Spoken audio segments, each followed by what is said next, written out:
রাজস্থানের পর গুজরাট। 440 ফুট গভীর কুয়োয় পড়ে গেলেন বছর 18 তরুণী। সোমবার সকালে গুজরাতে কচ্ছ জেলার তুচ্ছ তালুকের কান্দেরি গ্রামে ঘটনাটি ঘটেছে।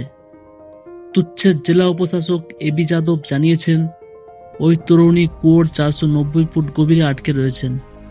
তাকে কুয়ো থেকে তুলতে তৎপরতার সঙ্গে শুরু হয়েছে উদ্ধার কাজ। সোমবার ভোর 6:30 নাগাদ ঘটনাটি ঘটেছে।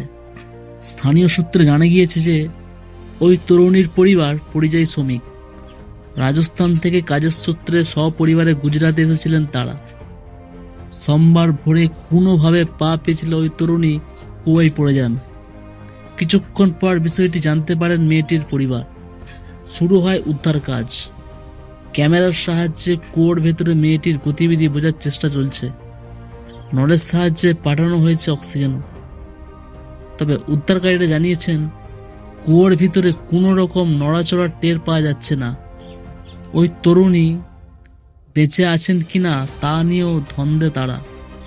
এলাকায় পৌঁছেছে সীমান্তরক্ষী বাহিনী, বিএসএফ এবং জাতীয় বিপর্যয় মোকাবিলা দল NDRF।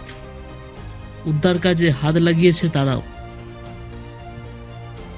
এই ধরনের লেটেস্ট নিউজ আপডেট পেতে RS নিউজ বাংলা চ্যানেলকে সাবস্ক্রাইব করে পাশে থাকুন। ভিডিওটি দেখার জন্য আপনাকে অসংখ্য ধন্যবাদ।